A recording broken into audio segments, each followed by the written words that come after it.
we essentially get interrupted in our workday every 2 minutes. So we're just constantly bombarded by stuff. And you can understand why people would start to experience this lack of space, particularly if you're a working parent as well, where you don't really have necessarily any capacity outside of your workday. So one of the techniques that I actually learned from a very early mentor, who is a mindfulness guru, Professor Craig Hassad, was this idea of... Hi, I'm Dr. Jodi Richardson, and this is Well, Hello Anxiety. In a world that often moves too fast, we're here to pause, breathe, and understand anxiety together.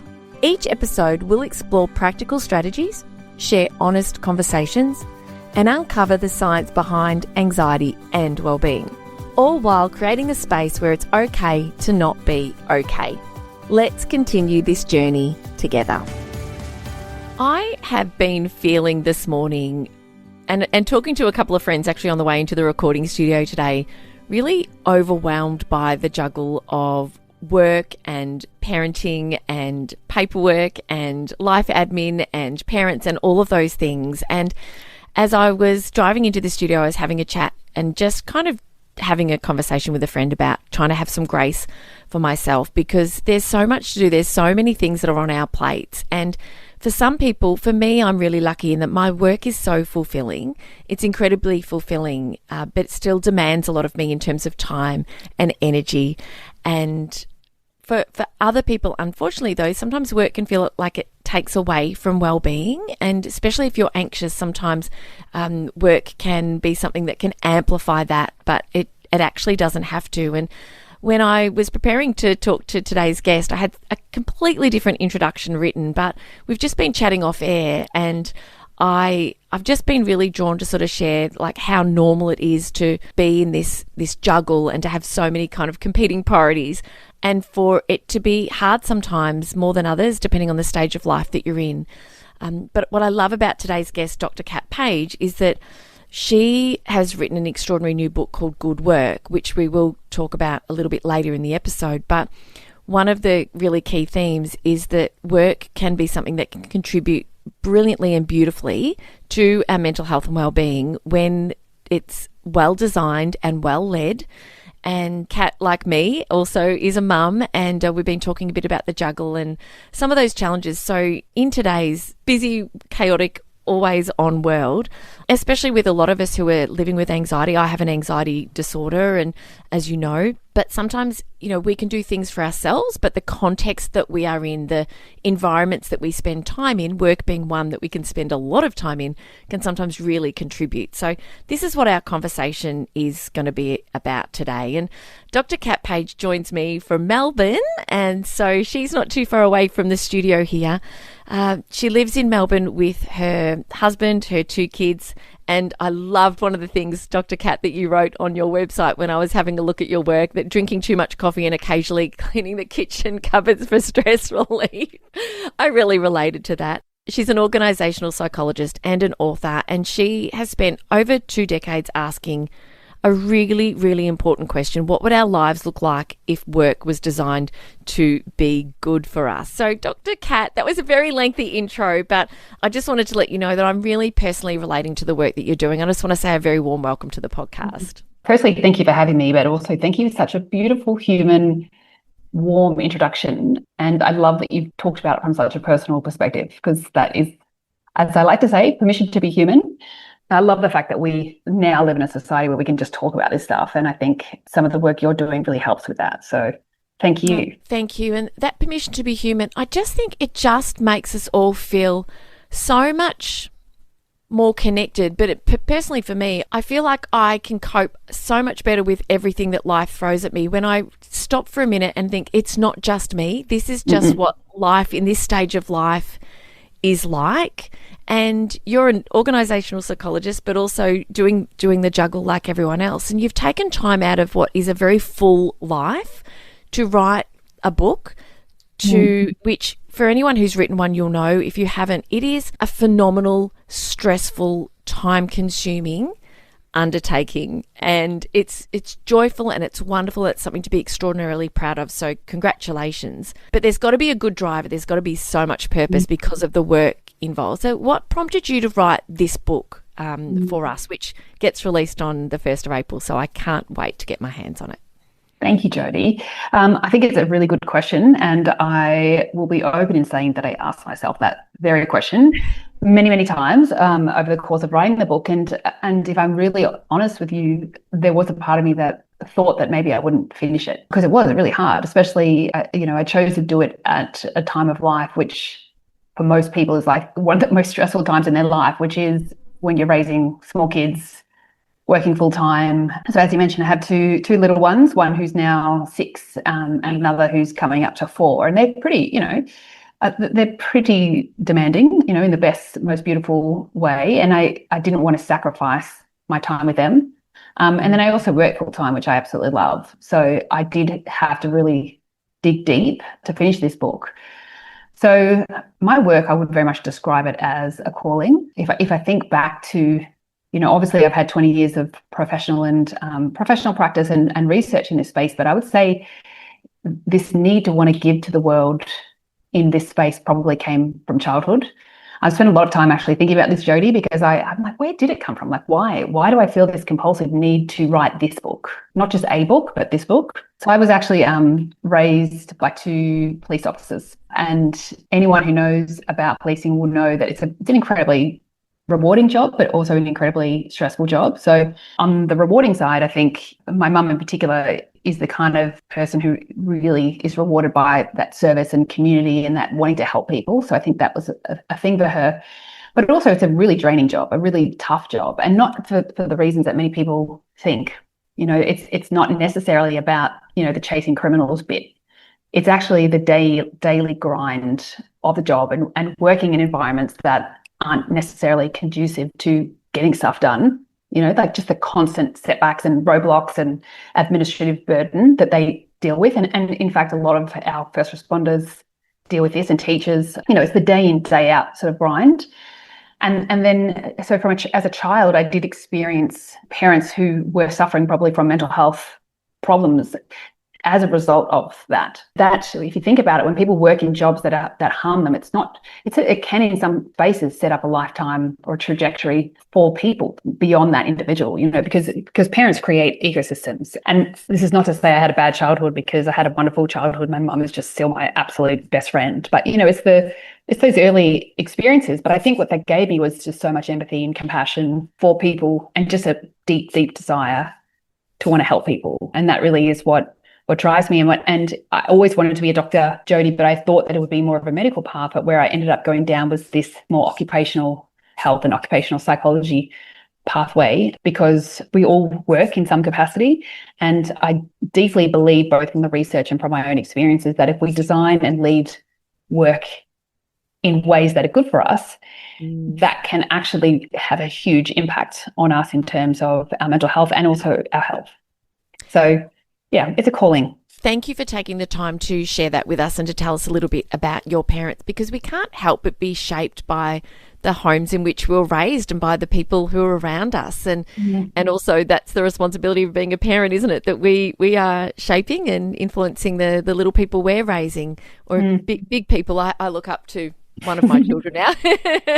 He's 6'1", and our daughter, I think she's on the way there, 17 and 15. But thanks to your parents for their service as well, because my heart and hat always goes out to the people that are doing this kind of work in the community, because I think of that role and I immediately think how stressful it would be because of the lack of certainty, especially out in the community. What you said about work, it's so true, in that the environment at work can make or break us in many ways, can't it? And that might be a bit of a binary view, but I can reflect on times when I've been in roles that I might not have loved the role, but I love the people and the environment and the structure around me. And whilst it wasn't ultimately what I would enjoy doing, and I have obviously since moved on, and I'm sure that there are people who are listening who are thinking, well, I love the work, but the environment, the systems around me, and the context in which I have to do my job is really so difficult that I don't know if I can continue, or it's really having that impact on my mental health. And how do you see it? Because it's such a large amount of time that we spend in our workplaces, depending on the stage of life, of course, but What are your thoughts on kind of that kind of bold statement that it can be make or break? Yeah, I mean, I can absolutely see many people where that is completely true. So I think a lot of us probably sits in that, sometimes in that middle zone where we don't hate our job enough to leave, but don't really love it. And I actually think that's a really sad place to be in, because you can spend your whole life and your whole career being in this stagnant place. And not like, I've seen many people who stay with an organization for decades because I think on one level they may be fearful that it's going to be harder out when you leave. That's almost better the devil you know, if you like. And they stay for all the things that you just said. The people, there's always aspects. Like, this is what I love about humans. Most of us will try and find things we love about our job, right? But it's not until you experience those two experiences that you talked about that you actually really get the difference, I think.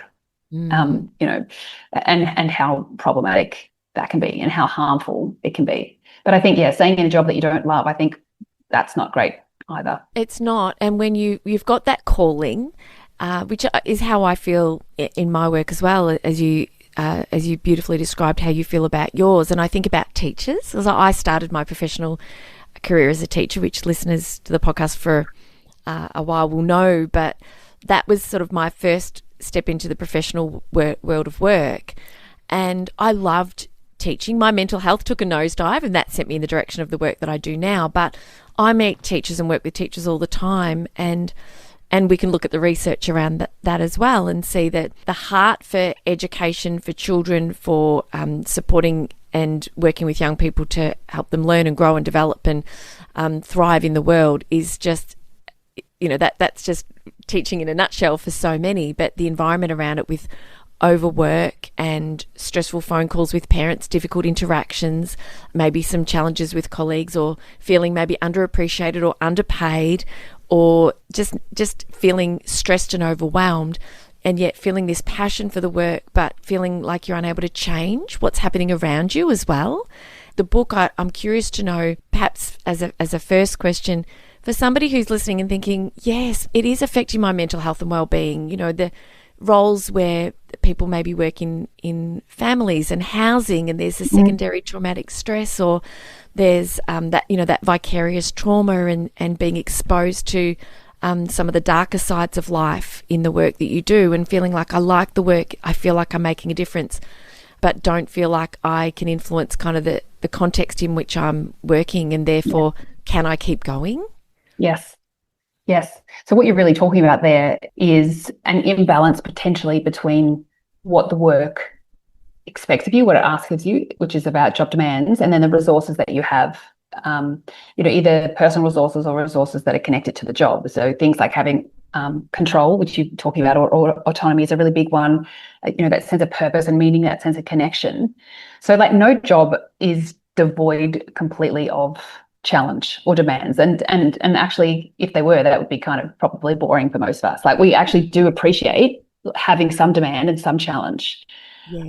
And some adversity. I think we can cope with that pretty well. Like, where that becomes a challenge is where the demands of the job or the hindrances exceed the resources. So, the joy that you get from your job or the resources that you have.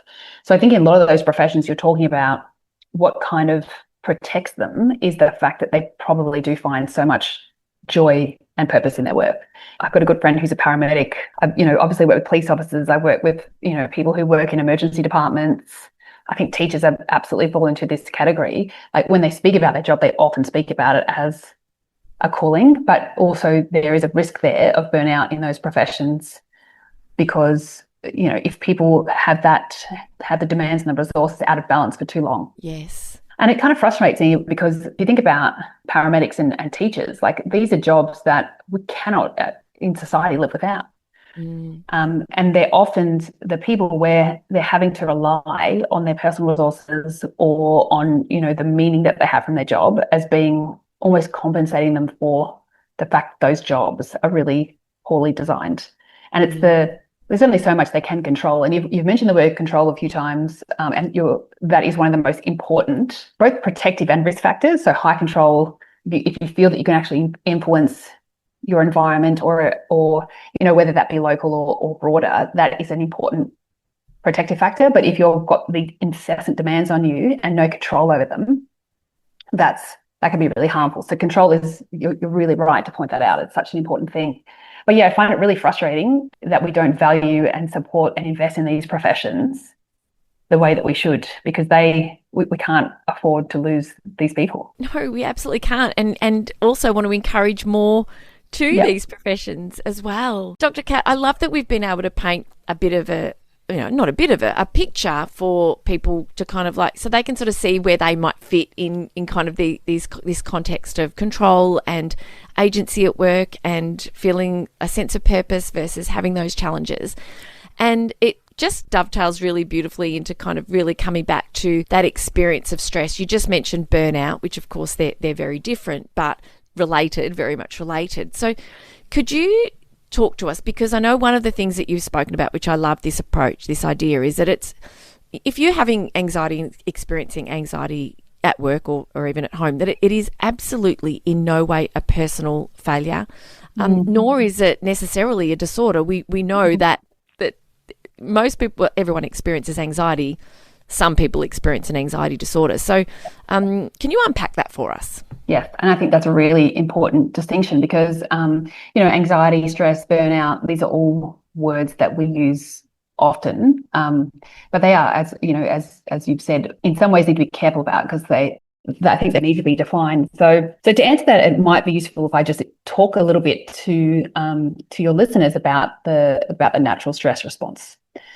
So our nervous systems, as you would know, having with your background, our nervous systems have really evolved to essentially detect threats in our environment and to keep us safe.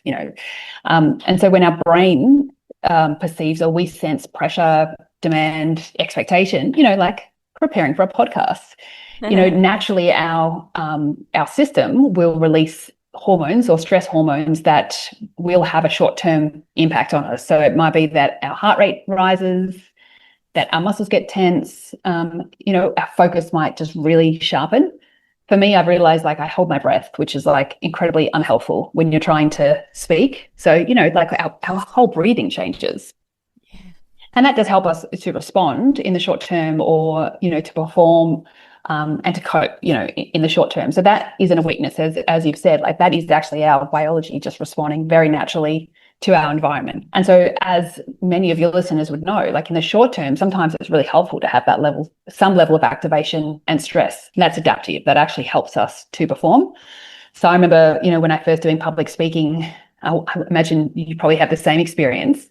I would get those feelings, they start to bubble up through your chest, and then your brain has then an opportunity to kind of interpret what that means. And I still remember the first time I spoke publicly, and I was really, really had got myself so worked up about it. I was still at uni, so it was probably 2 decades ago, essentially, and I just froze up on stage. Nothing came out. I forgot anything that I was going to say, and I'm pretty sure I was silent for 2 minutes. Oh, which is actually such a long time. And luckily, I came back from that. But I still get those same feelings before I speak. But now I interpret them as excitement. The joy of getting to talk about what I do and that's about the audience as opposed to about myself. So that you can't change that natural reaction, that biological reaction. So the problem is when we don't switch that off. So when we are in environments that are keeping us in a persistent stressed state, so our short-term system is activated and stays activated for too long, it's not actually switching off. So it could be, that we're in an organisation where there's constant urgency, unrelenting expectations, unsustainable workload, or it could actually be prolonged job insecurity is another issue that I hear a lot of people facing, when restructures are announced and people just aren't certain that they're going to have a job, or they're just not clear what their role is. In a lot of large corporates, I see that lack of clarity where people are what actually is my job?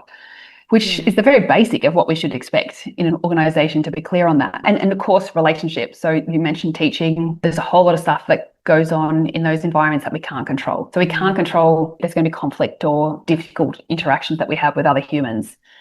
Our work naturally causes us to interact with other humans. So there's always going to be some level of that happening.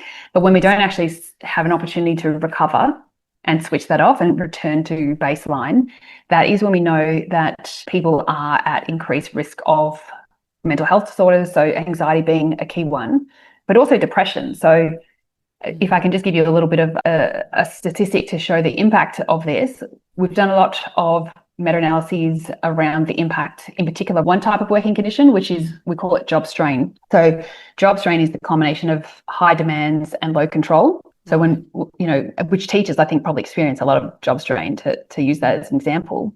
When people are persistently exposed to job strain, so that it's chronic exposure, we know that elevates the risk of depression by 2. So it doubles your risk of depression. If that is extended for a really long period of time, it can even be 3-fold. Wow. And it also increases the risk of cardiovascular disease and other more chronic conditions. So we know that. So, and that is about the work environment. So that is even after controlling for individual factors. Because people would say, oh, maybe they just need to be more resilient. And yeah, sure, that probably does to a degree buffer some things, but it's not the magic bullet that people think that it is. So, it is very much about the environment. So I would say then short-term distress isn't a dysfunction or a disorder, exactly as you said, but when it becomes, when someone is exposed to long-term difficulties in their work environment or long-term job strain, that is when it can actually turn into a more debilitating disorder. Yes, so beautifully put. Dr. Kat, I really appreciate that you have, first of all, normalised that stress is a part of obviously every role, and that we do need to have some. If we had very, very low demands and very, very high control and very little job stress, we might get a little bit bored. So it kind of normalises that, every workplace, every role has that element in it, and that it's a really normal, natural response.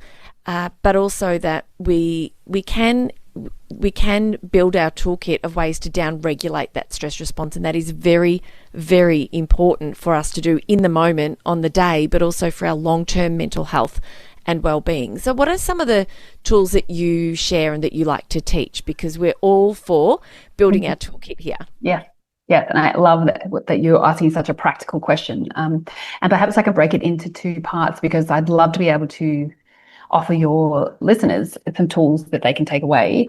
And I'd also love to just speak to any of your listeners who are leaders as well, because I think if you're a leader, not only is it great to be able to manage your own stress, you have such an outsized impact on the people around you, and there's so much you can do to support others as well. So if that's okay, I might go down those 2 paths. So if we start with the first one, so a couple of things. When you're actually experiencing that short-term discomfort and that distress, one of the techniques that I offer to leaders and individuals that is useful for everyone is, firstly, I think we need to learn how to create more space throughout our day. So for most of us, we're jumping from, as soon as we get out of bed, maybe there's kids, there's demands, there's lunchbox, there's school, then we get to work and there's emails. I was reading recently that we essentially get interrupted in our workday every 2 minutes. So we're just constantly bombarded by stuff. And you can understand why people would start to experience this lack of space, particularly if you're a working parent as well, where you don't really have necessarily any capacity outside of your workday. So one of the techniques that I actually learned from a very early mentor, who is a mindfulness guru, Professor Craig Hassad, was this idea of punctuating your day. So the way that he describes it, which I just absolutely love because it's so illustrative, is that if you were reading a book and that book did not have any punctuation, it wouldn't make very much sense. So our day is very similar. If we don't have, opportunities throughout our day for commas and a full stop, so space, then we really struggle to make meaning of things as well. And you can start to feel like a victim to your own experience. So in his words, he would describe a full stop as being, it could even just be a couple of minutes where you actually just, in between meetings, stop what you're doing, just get centered with the experience that you're having, and just take a couple of deep breaths, which I'm going to do right now because it feels so nice just to have a full stop. I think I've been holding my breath. Yeah, exactly what I do. So let's punctuate our day together here, Jodi. So yeah, so it could be 5 minutes, it could be 10 minutes, because it's like a full stop is like a proper stop, right? Yes. So where that might work might be when you're in between meetings, where you're going from one appointment to another. Maybe when you first sit down on the seat in your car. It could be bookending your day, like just before you re-enter your home space, that you just take a moment just to stop and breathe. The comma is more finding moments, like what we did actually just then. Jodi, I would say, is probably more aptly described as a comma because it just is, 3 or 4 breaths. So you don't have to wait for the moment to end or for you to be transitioning into the next part of your day. It could just be within moments, just to have a couple of deep breaths and just to even bring attention to and focus to what your body is experiencing. Yes. So that is one really practical thing that I would offer. The other thing I think is really important comes from the science of effort recovery. So this is, like mindfulness, a very scientifically grounded technique called effort recovery. So the basic idea is that when we get to the end of our workday, naturally we have expended resources. So cognitive, maybe they're physical, social, and that is natural to get to the end of the day and feel fatigued and feel depleted. But what these researchers found was that how we spend our time during our leisure time is actually vitally important in terms of replenishing those resources. So if we spend our evening just sitting in front of the TV, cracking open a bottle of wine and just, in theory, resting, interestingly, what they found is that when those people went back to work the next day, they were actually physiologically and psychologically in a very similar state to what they were when they finished the end of the last day. So they hadn't recovered. So, or maybe it's because in the evening, you're checking emails or logging back on again. However, people who spent their downtime in very intentional ways were better able to restore their system and replenish those resources. So particular types of activities they found are most important in terms of this recovery. So you won't be surprised to know that one of them is around control. So, when I made that joke about, in my bio where I talk about reorganizing my kitchen cupboard, you could actually, there actually is some science to that, because I think when we feel out of control or stressed or, fatigued, for some of us, myself included, getting control of our home environment can actually help us to feel more in control, right? Like, I don't know about you, but I am much more likely to have a mini meltdown if my house is like completely diabolical and in shambles. You just feel out of control. Yes. Yeah. So getting control of that stuff is actually a coping strategy, and it does actually help you to recover from feeling perhaps out of control during your work life. Interestingly, it goes the other way as well, by the way. If you're feeling out of control in your personal life, getting some control back in your work life can actually benefit across those domains. So control is important. A sense of mastery is important. So that mastery can come from little things. Like for me, I just love getting out the vacuum. This is probably more about control than mastery, but like just feeling like I can tick something off my list. Yes. Or maybe it's learning a new skill. Maybe you love knitting, or I don't know, scrapbooking, or I've had one woman say that she loves sewing dance costumes, or maybe you're learning a new language. Like it's something that actually makes you feel like you're learning. Listening to podcasts, Jodi. Yes. Listening to podcasts on your way home from work. You're learning about something that's non-work related. That's really important. That feels like recovery. If it's work, if you've been doing a lot of cognitive stuff during the day, that may not be helpful because you're trying to replenish by doing something that's different to what you've done during the day. So control, mastery, connection as well is really important. Anything that triggers that positive emotion, it helps again to replenish. And more recently, they've added purpose as well. So something that feels like it's ticking that sort of altruistic, purposeful bucket for you is really important. So I guess what I'm saying there is being really intentional about how you spend your time outside of work or on your breaks. Being out in nature, I think, is another beautiful idea. It's psychological detachment is one of the fundamental things that you're trying to achieve when you're stressed or when you feel that anxiety creeping up on you. So they're two things that I think are really, really useful. In summary, then, it's about being protective of your recovery time and also finding space for those micro pauses. Yeah, and that intentional recovery. And would you believe it, when you used that metaphor, Dr. Craig Hassett, I've interviewed him a long time ago, actually, and it wasn't for the podcast, and you've just reminded me I must reach out. Love his work. He's obviously a Melbourne researcher at Monash University. He's extraordinary. And so the comma and the dot, and would you believe not that long ago, it was last year, a friend lent me a book and there was a number of chapters in the book where there was no punctuation. Oh. I have never seen anything like it. And I started reading and it made me feel uneasy. And I went back and I'm like, have I missed this? And no. And it was a very deliberate, it was talking about a particular character. And I tried for, say, 10 or so pages. I couldn't get past it. I was so uneasy. I couldn't enjoy the book because all I could think about was, this is ridiculous.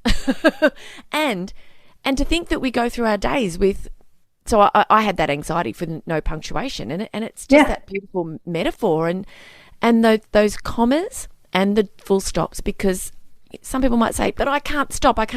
And obviously the context in which we work and the demands that are placed on you, but we also can take some individual agency, can't we, to say, you know what, if I can't stop for 30 seconds to take some breaths, then bigger changes need to happen. Dr. Kat, would you stick around with me to record a part 2, because I have just got so many more questions.